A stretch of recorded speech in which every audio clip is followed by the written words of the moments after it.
जय गुरु जी संगत जी। संगत जी, गुरु जी हैं तो सब कुछ है। गुरु जी हैं तो हम अच्छी सांसें ले पा रहे हैं। गुरु जी हैं तो हम जिंदगी का आनंद उठा पा रहे हैं।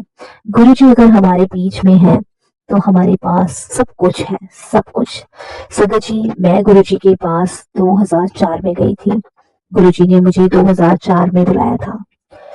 जब संगत जी मैं गुरु जी के दरबार गई तो वहां पे उस टाइम पे इतनी संगत नहीं होती थी जिस जो कि अब इस टाइम है।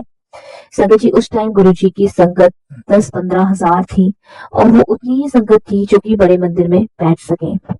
संगत जी, वहां पे बहुत सारी संगत बैठी थी, कुछ संगत लाइन लगा के खड़ी थी जो गुरु जी के पास जा रही थी, माथा टेक रही थी, उनका आशीर्वाद ले रही थी। संगत जी, मैं भी लाइन में खड़ी थी और बहुत दूर मैं लाइन में खड़ी थी। तब संगत जी, वो कहते हैं ना, जब गुरु जी हमें खुद चुनते हैं, खुद उनका बुलावा होता है तो उनकी मर्जी होती है। संगत जी, मैं बहुत पीछे लाइन में खड़ी थी और संगत जी, गुरु जी संगत आंटी के द्वारा मुझे बुलाते हैं इतनी लंबी लाइन में से। मैं बड़ी हैरान हो जाती हूँ कि मैं पहली बार आई हूँ और गुरु जी ने सबसे पहले मुझे बुलाया है। संगत जी, मैं गुरु जी के पास जाती हूँ और जैसे बाकी संगत माथा टेकती हैं वैसे मैं भी गुरु जी के दरबार में माथा टेकती हूँ। और संगत जी, मैं इतने में अपने पर्स में से अपनी माँ की फोटो निकालने लगती हूँ। इतने में गुरु जी मुझे कहते हैं कि कोई जरूरत नहीं है माँ की फोटो निकालने की, मैंने उसे ब्लेस कर दिया है। संगत जी, जब गुरुजी मुझे ये बोलते हैं तो उसके बाद मैं गुरुजी का शुक्राना करती हूँ, माथा टेकती हूँ और गुरुजी मुझे कहते हैं कि लंगर करके जाना। संगत जी, उस टाइम लंगर जो था एक थाली में 4 जने खाते थे। मेरा बुलावा गुरुजी के पास 2004 में आया था, लेकिन मेरी सिस्टर गुरुजी से पहले से जुड़ी हुई थी। संगत जी, जब मैं लंगर हॉल में गई लंगर करने के लिए तो लंगर मुझे थोड़ा सा अजीब सा लगा क्योंकि एक थाली में 4 जने थे, 2 इस साइड बैठे थे, 2 इस साइड बैठे थे। और संगत जी, वो थोड़ा सा मुझे अटपटा सा लगा कि ना वो हमें जानते ना मैं इन तीनों को जानती, ना ये तीनों मुझे जानते, मतलब आपस में हम एक दूसरे को नहीं जानते। लेकिन खैर संगत जी, फिर भी मैंने वो लंगर कर लिया। और संगत जी, लंगर करने के बाद जब मैं अपने घर गई तो संगत जी, मेरे हाथों में एक बहुत अजीब सी फ्रेग्रेंस थी, बहुत अजीब सी खुशबू। क्योंकि संगत जी, मुझे उस समय ये नहीं पता था कि गुरुजी भगवान है, महाशिव है, क्योंकि मैं तो सिर्फ उनको एक इंसान के रूप में ही समझ रही थी। और संगत जी, जिस दिन मैं गुरुजी के दर्शन करके आई उस रात मैं पूरी रात नहीं सोई थी, क्योंकि संगत जी, मैं सिर्फ गुरुजी के बारे में ही सोच रही थी कि इतने सुंदर गुरुजी। और उस टाइम गुरुजी ने ब्लैक कलर का चोला पहन रखा था और संगत जी, इतने सुंदर गुरु मैंने कभी देखे ही नहीं थे। मेरी सिस्टर ने मुझे काफी बार गुरुजी के दर्शन के लिए बोला था, बट संगत जी, मैं जा ही नहीं पाती थी क्योंकि मेरा शायद बुलावा नहीं था। मेरा बुलावा 2004 में आया। तो संगत जी, मैं पूरी रात यही सोचती रही और सोचते सोचते संगत जी, मुझे करीबन 1-1.5 के आसपास हो गया। मुझे बिल्कुल नींद नहीं आ रही थी, बिल्कुल भी नींद। आप यकीन नहीं मानोगे संगत जी, मैं गुरु जी के बारे में ही सोचती थी, उनके मंदिर के बारे में और उनके लंगर के बारे में यही सोचती रही। और संगत जी, मुझे 1:30 बज गया। उसके बाद संगत जी, मैं मुझे नींद ही नहीं आ रही थी। मेरे पास एक डॉग था संगत जी उस टाइम पे, अब तो नहीं है। तो संगत जी, उसको हम क्या कहते, बहुत ही हमने उसको लाड प्यार से बचपन से ही पाला था। तो उस रात वो मुझे सोने नहीं दे रहा था, वो बार बार संगत जी दम काट रहा था, कभी भौंक रहा था, कभी कुछ कर रहा था। तो वो मुझे इसलिए कह रहा था कि तुम मुझे बाहर लेके चलो। तो मुझे लगा शायद इसको पॉटी या शूशू आया होगा, तो मैं इसको बाहर जो है बाहर कर ले जाऊं। तो संगत जी, मैं उस डॉगी को लेके बाहर की तरफ जाती हूँ और संगत जी, जहाँ मैं मतलब मेरे हस्बैंड की गाड़ी पार्क होती है वहां पे संगत जी, मैं अपने डॉग को घुमाने लगती हूँ कि इसको कोई पॉटी सुसु आया होगा तो ये कर लेगा। तो संगत जी, मेरा जो डॉग था, जो मेरे हस्बैंड की गाड़ी थी, उस पे संगत जी पहिए से ऐसे खिड़की पे मारने लगा। तो संगत जी, मैं कह रही कि ये क्या कर रहा है, इस तरीके से मैं बोलने लगी। तो संगत जी, इतने में मेरी नजर गाड़ी के अंदर जाती है। जब गाड़ी के अंदर मेरी नजर जाती है तो उसमें संगत जी गुरु जी बैठे होते हैं। संगत जी, गुरु जी को देख के मैं हैरान हो जाती हूँ और एकदम परेशान हो जाती हूँ। मैंने कहा, गुरु जी गाड़ी में कैसे बैठ सकते हैं? मैंने तो दरवाजे के बाहर ताला लगाया हुआ है, गुरुजी कैसे अंदर आ सकते हैं, गुरुजी कैसे गाड़ी में बैठ सकते हैं? तो मैं एकदम से बोलती हूँ कि गुरुजी आप, और आप अंदर कैसे आए? जबकि संगत जी मुझे उस टाइम गुरुजी को ये बोलना चाहिए था कि गुरुजी आप आए मेरे घर में, मुझे बहुत अच्छा लगा। बट मेरा पहला सवाल यही था, वो कहते हैं ना कि मनुष्य अपना दिमाग ज्यादा चलाते हैं, तो मैं भी वो अपना दिमाग मैंने इतना चलाया और मेरा क्वेश्चन से गुरुजी से यही था कि आप अंदर कैसे आए गुरुजी? तो गुरुजी कहते हैं कि बस मैं आ गया। तो मैं गुरुजी को कहती हूँ कि गुरुजी अब आप आए हो तो आप अंदर चलो। तो गुरुजी मुझसे एकदम से कहते हैं कि मैं अंदर होके आ गया हूँ, और तू माँ को साथ नहीं लेके आई थी ना, तो मैं तेरी माँ को प्लेस करने आया था।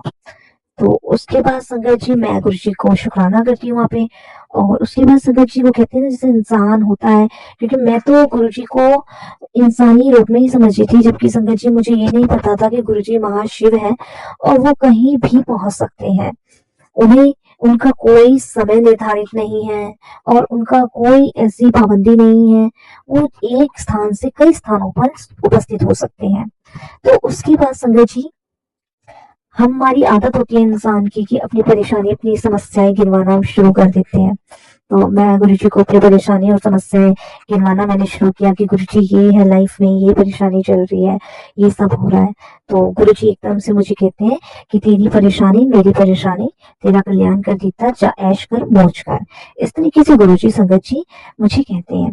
तो उसके बाद संगत जी मैं डरते डरते अंदर आती हूँ, और उस टाइम गुरुजी संगत जी कहती कि अब तू अंदर जा। और संगत जी मैं डरते डरते अंदर आती हूँ, अंदर मैं दरवाजा लगाती हूँ, और मुझे पूरी रात संगत जी नींद नहीं आती, यही सोच के कि गुरुजी कैसे आ सकते हैं अंदर।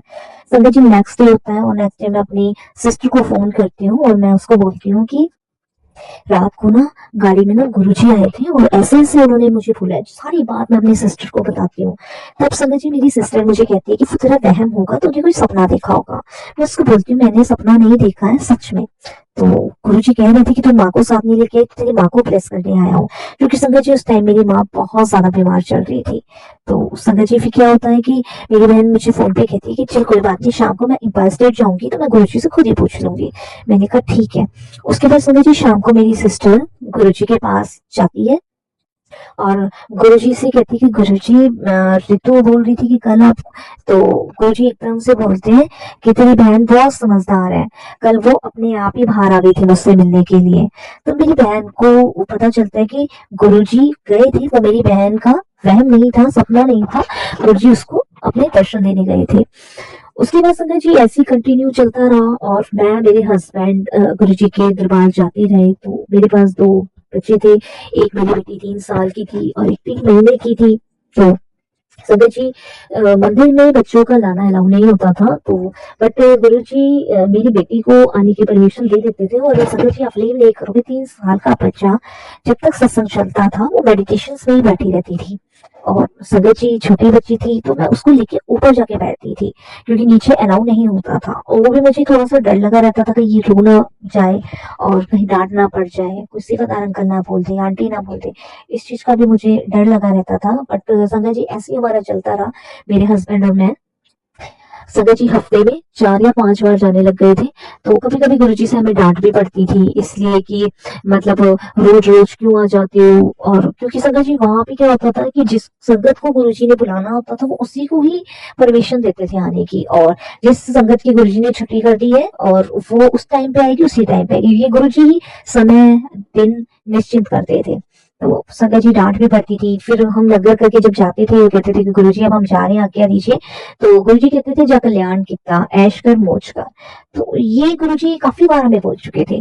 और संगत जी अक्सर मैं, मेरे हस्बैंड और मैं दोनों बाहर मंदिर से आके ये डिस्कस करते थे कि हम तो मिडिल क्लास फैमिली के हैं, क्या हम ऐश करेंगे, क्या हम मौज करेंगे, क्या गुरुजी बोलते रहते हैं हमें।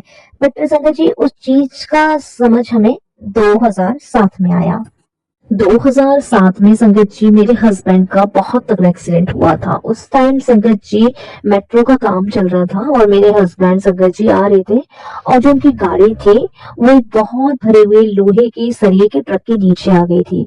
और संगत जी जो सरिया था वो मेरे हस्बैंड के दिमाग में, जो मतलब माथा है उसमें घुस गया था। और जब मेरे को इस चीज की खबर लगी और जब मैं हॉस्पिटल पहुंची, तो संगत जी उस टाइम डॉक्टर्स ने हमें ये कह दिया था कि इनके बचने की उम्मीद नहीं है, क्योंकि इनके दिमाग के 4 टुकड़े हो चुके हैं।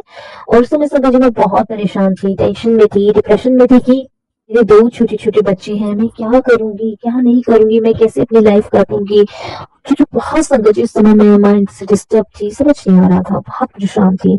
उसके बाद संगत जी मैंने किसी संगत के थ्रू गुरुजी के बड़े मंदिर में खबर पहुँचाई और संगत जी गुरुजी का मेरे पास मैसेज आया किसी संगत के द्वारा कि अ, अगले 20 दिन में तेरा पति खुद गाड़ी चला के मेरे पास आएगा। तो ये किसी संगत के द्वारा मुझे मैसेज आया था।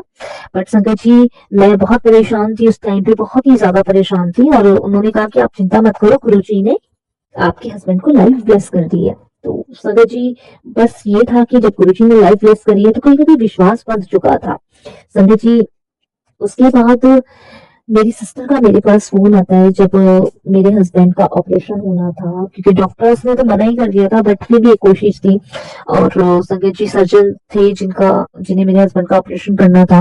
तो मेरी सिस्टर का मेरे पास फ़ोन आता है और वो मुझे कहती है कि जो सर्जन डॉक्टर है जो इलाज कर रहे हैं वो गोरे हैं कि काले हैं। तो मैं एकदम से अपनी सिस्टर पे गुस्सा होती हूँ। मैंने कहा मैं यहाँ टेंशन में हूँ, मेरे हस्बैंड जिंदगी मौत के बीच लड़ रहे हैं और तुम्हें गोरे और काले की पड़ रही है, ये कैसा सवाल है?